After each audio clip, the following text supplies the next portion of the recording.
Bienvenue sur Teach, votre mission d'enseignement et de maturité spirituelle. Depuis le début de cette semaine, le but de notre maturité, le domaine dans lequel on devait devenir mature, on est en train de le faire, c'est d'être capable de reconnaître lorsque notre premier amour n'est plus comme avant.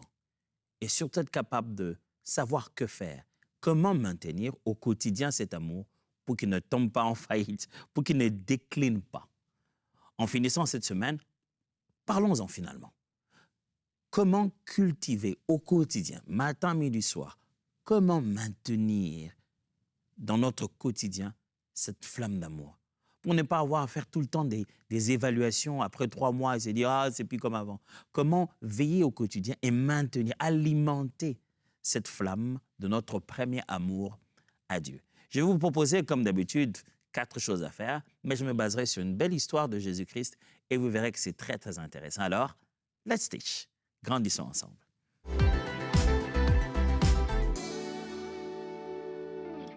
Depuis le début de cette semaine, je tiens le langage que nous tenons beaucoup, celui de dire enflammer, avoir son amour en feu pour Dieu, maintenir la flamme de notre amour pour le Seigneur.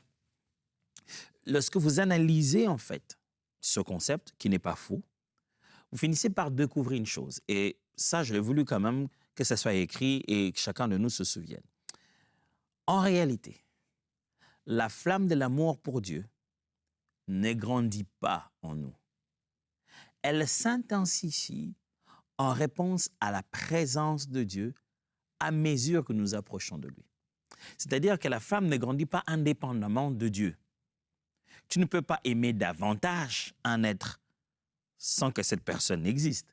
Et vous le savez que dans toute relation, au fur et à mesure que vous voyez la personne, l'excitation monte. Et combien de couples ne craignent-ils pas la distance? La peur que la distance cause justement la froideur. En réalité, plus on s'approche de Dieu dans sa présence, plus nous ressentons cette flamme de lui, cet amour, cette passion de sa personne monter davantage.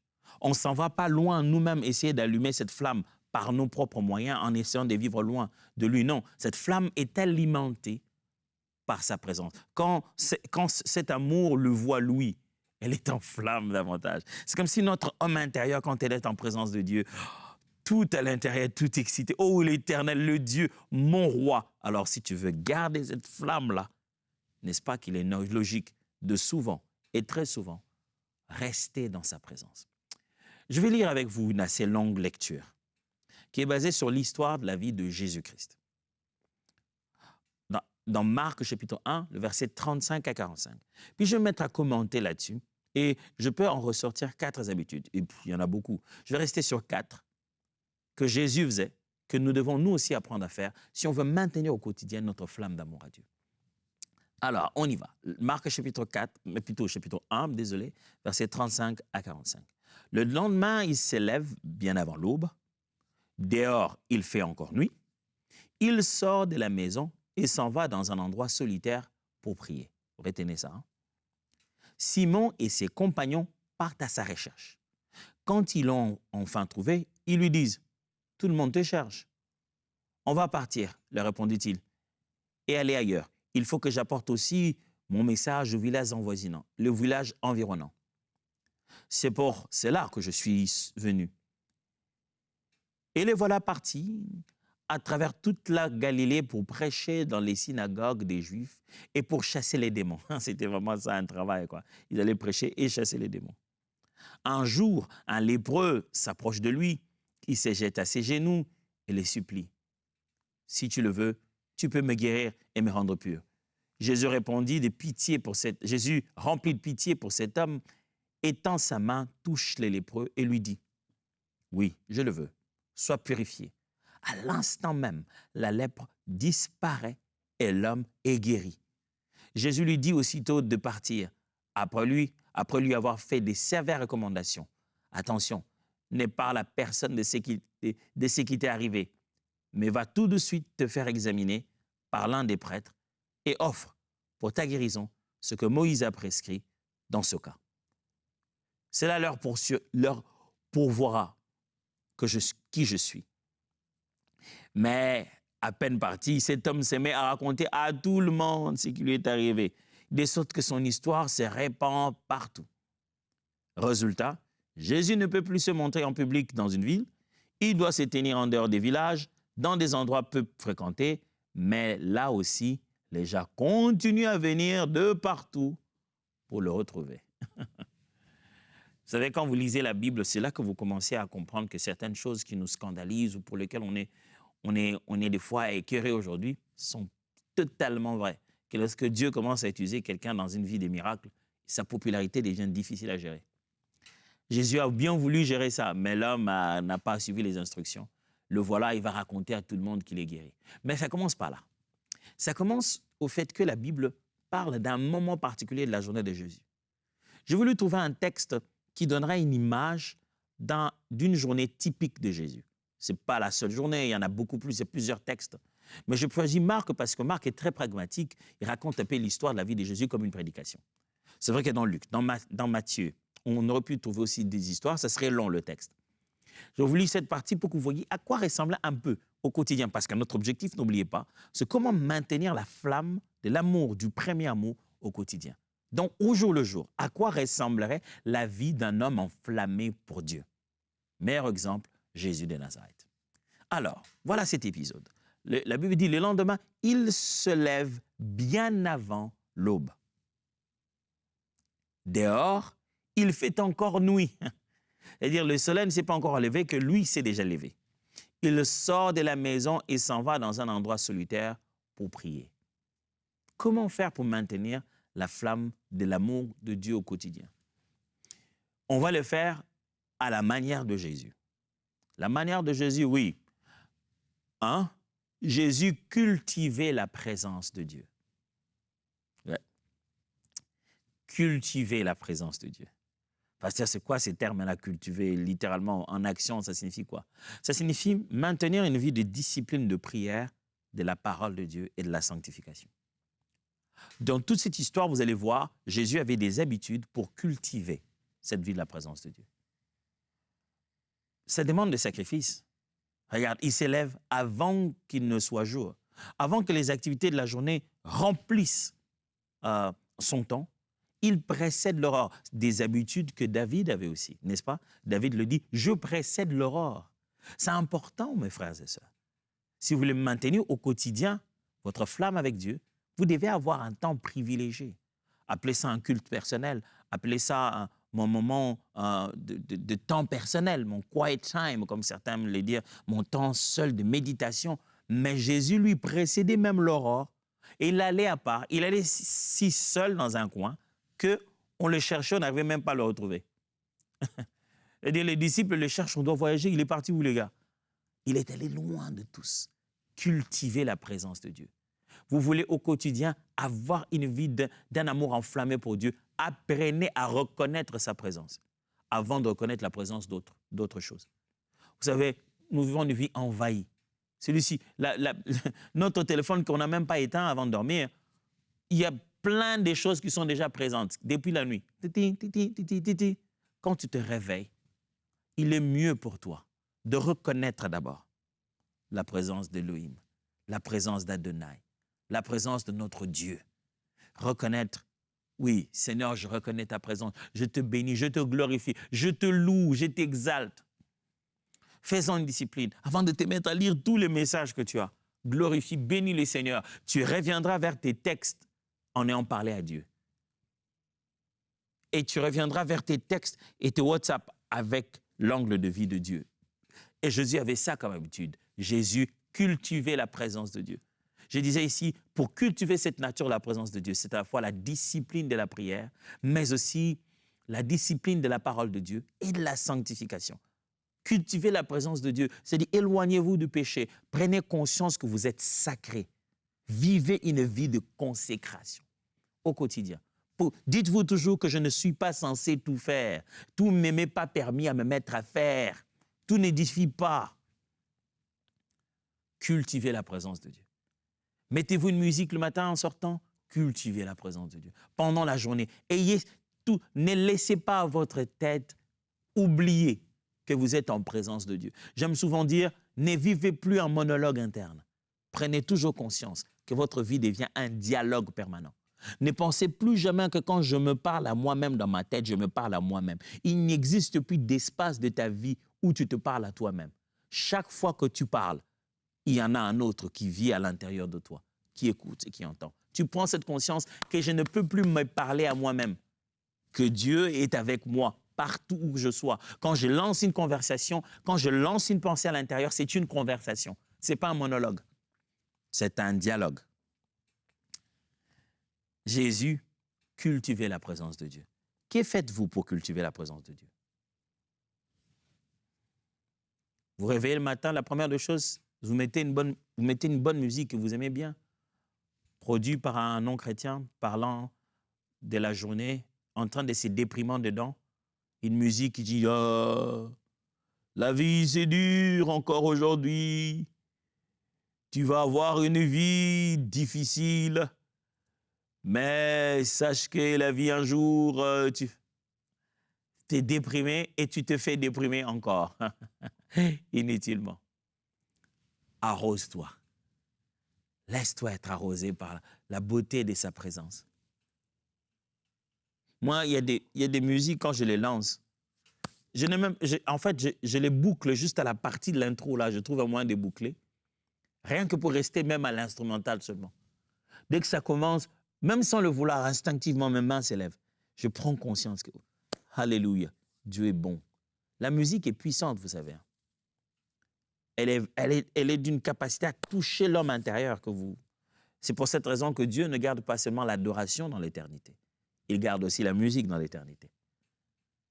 Nous allons chanter des cantiques dans l'éternité, chanter le psaume de Moïse.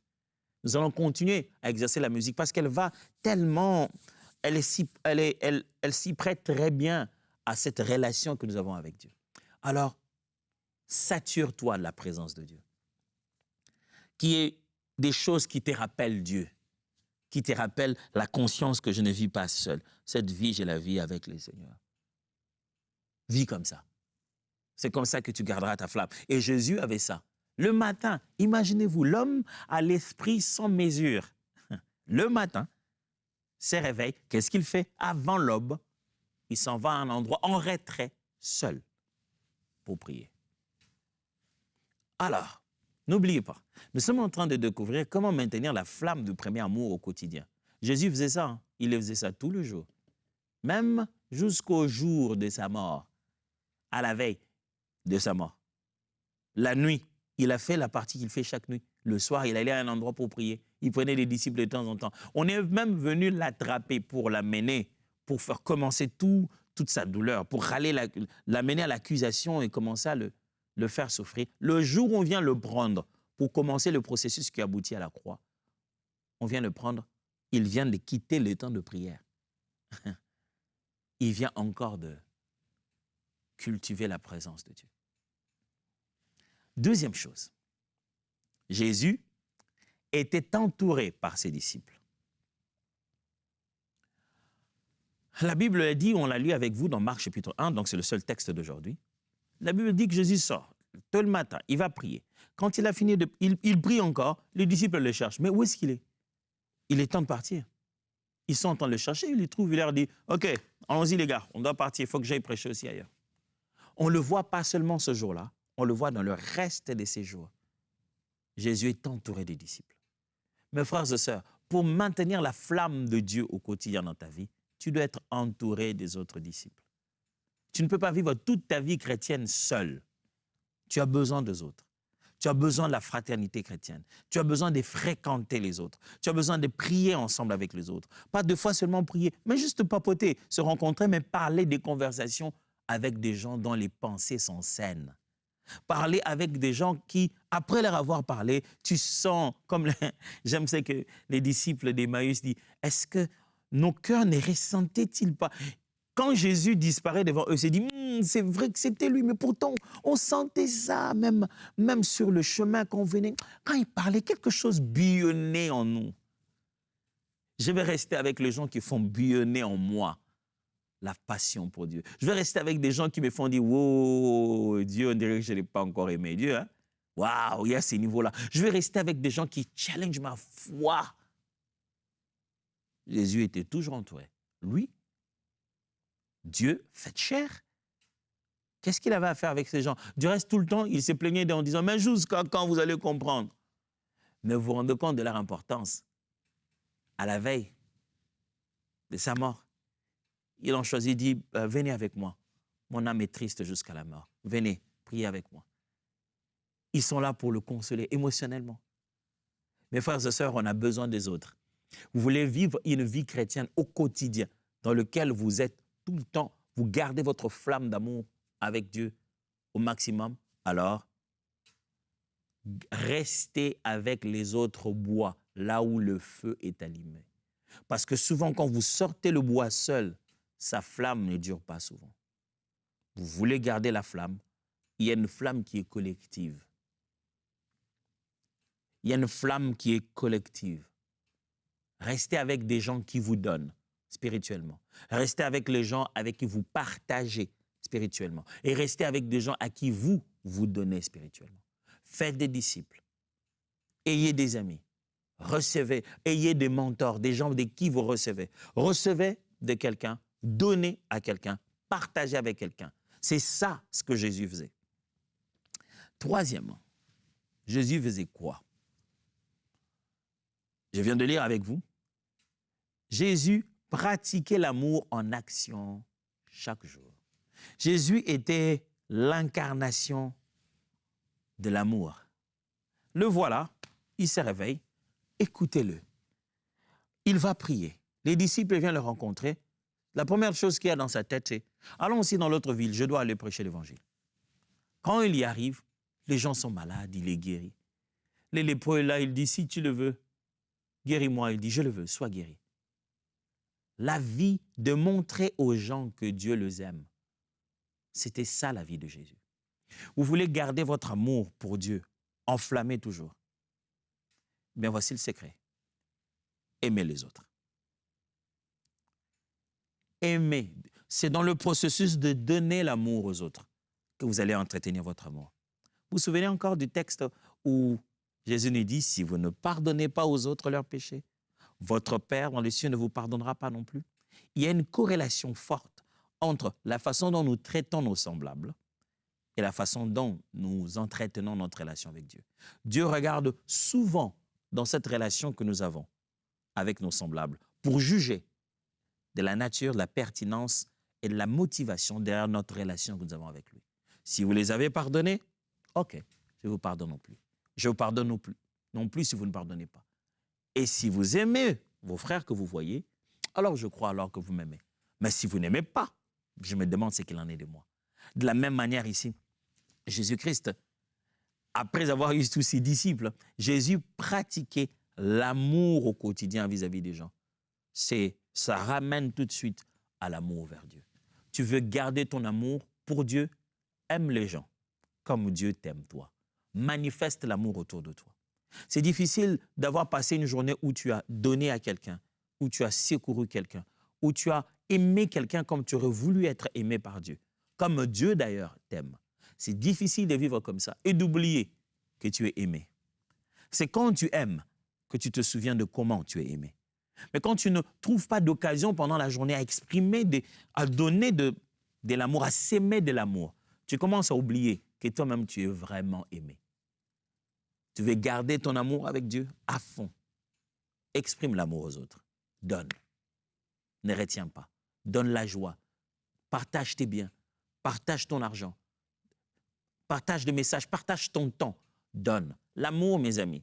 Je n'ai pas dit juste une contribution ecclésiastique. Je dis l'amour de Dieu. Qui ne regarde pas les visages, qui ne connaît pas quel membre d'église je suis. L'amour de Dieu pur, qui vient aider la personne qui est dans le douleur, qui ne demande aucune condition à cette personne avant d'être aidée. Donnez de l'amour de Dieu aux autres. Et vous garderez aussi votre flamme de premier amour. Jésus le faisait. Quatrièmement, enfin, Jésus faisait régulièrement l'œuvre de son Père. Le texte le dit. Jésus, il prie, après les disciples viennent le voir, et puis après il dit, on doit aller bosser les amis, on doit aller bosser. Il faut qu'on quitte ici, on doit aller de l'autre côté, j'ai du travail. J'ai l'œuvre de mon Père à accomplir. Vous voulez garder la flamme de Dieu, l'amour de Dieu, le premier amour au quotidien? Faites comme Jésus. Faites l'œuvre de votre Père. Servez. Quand on dit servir, tout de suite, les gens pensent à l'église locale. Donc, protocole, évangélisation, sécurité, médias. Ouais, les médias, maintenant, c'est devenu intéressant. Intercession, c'était ce qui était intéressant à l'époque. Être chez les femmes, être chez les hommes, être à la jeunesse. Musique, on voit ça seulement. Mais quelquefois, le service de Dieu dépasse le besoin de fonctionnement cultuel d'une église locale. Mais c'est au niveau du corps du Christ. Servir le Seigneur peut être aussi secouriste quelque part. Tu ne vois pas direct. Ce n'est pas un travail d'église que tu fais, mais c'est d'abord l'obéissance à Dieu pour aller vers les gens. Servez. Réveillez-vous le matin en vous disant, que dois-je faire? Qu'attends-tu de moi? Vivre tout le jour avec la conscience que vous êtes en train d'accomplir l'œuvre de votre Père. Garde en vous la flamme. Ça vous rappelle à l'ordre chaque fois. Dans votre mental, vous vous souvenez. Ouais, je suis en train de servir quelqu'un. Je suis en action pour un but. Mon frère, servez. Posez-vous la question aujourd'hui. Moi, je sers Dieu comment? Que ce soit par votre argent, que ce soit par votre temps, que ce soit par votre talent, que ce soit par des capacités surnaturelles, que ce soit par votre disponibilité, que ce soit par quelle manière, servez Dieu. C'est ce qui vous permet de garder votre flamme au quotidien. Oh, comprenez-moi bien. Ne mettez pas le service au-dessus de la relation. Servez-les dans la relation. C'est en étant serviteur qu'on devient frère. On ne va pas être frère et baisser, devenir serviteur. J'aime bien Jésus, c'est qu'il dit, vous étiez, aujourd'hui je ne vous appelle plus serviteur, maintenant je vous appelle frère, parce que vous connaissez les choses qui sont dans mon cœur. Continuez à le servir, mais en étant devenu frère, en étant devenu ami de son cœur. Cette semaine, j'ai parlé de beaucoup de choses. Aujourd'hui, je n'ai pas voulu beaucoup parler. Je voudrais utiliser mon temps pour prier avec vous. On a parlé de choses que l'on peut faire concernant cette affaire de revenir à son premier amour à Dieu. Qu'est-ce qu'un premier amour? On a appris. Comment reconnaître que quelqu'un est en train de perdre son premier amour? On a appris. Qu'est-ce qu'il faut éviter? Les genres de choses qui peuvent éteindre ton premier amour? On a appris. Que faire au quotidien pour maintenir ce premier amour? On a aussi appris.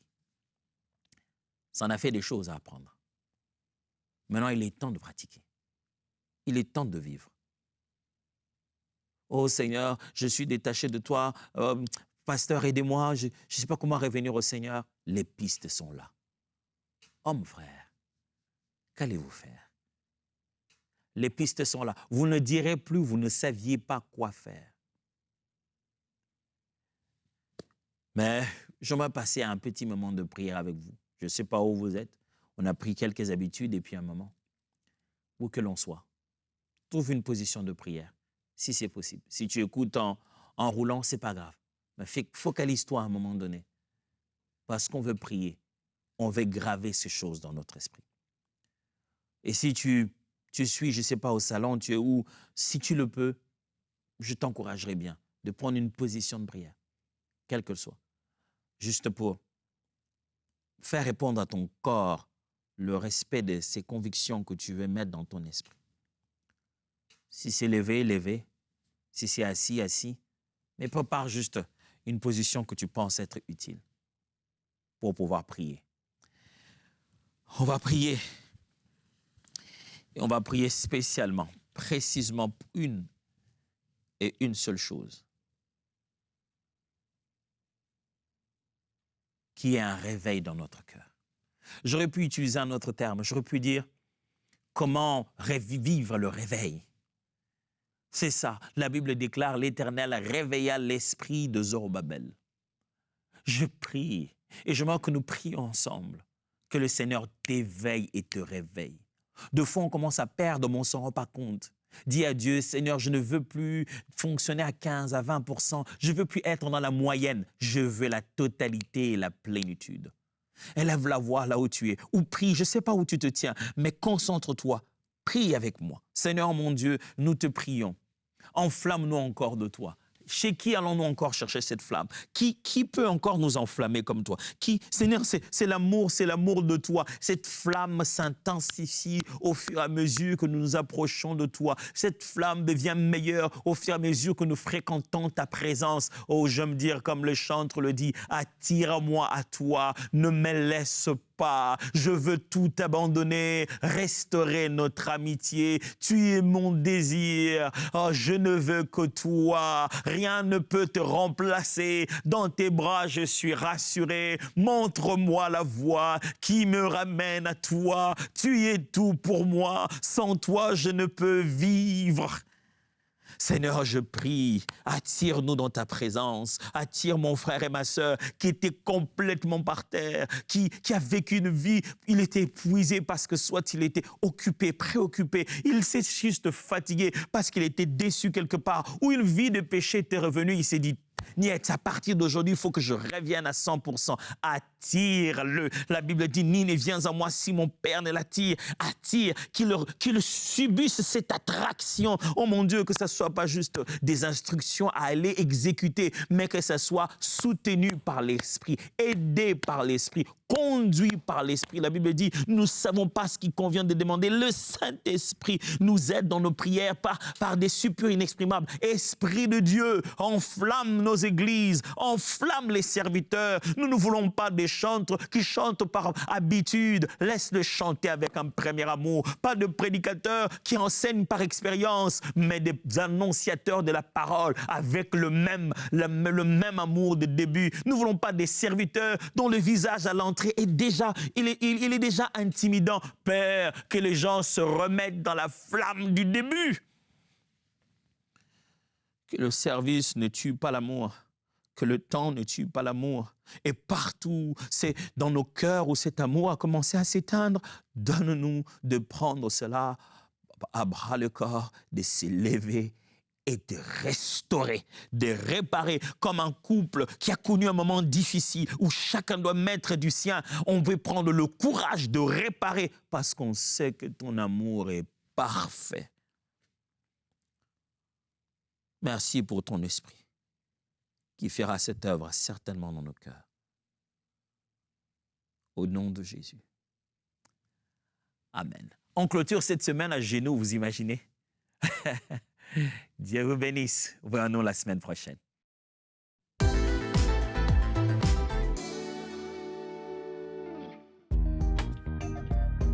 Merci à tous nos précieux partenaires grâce auxquels cette émission a pu être réalisée.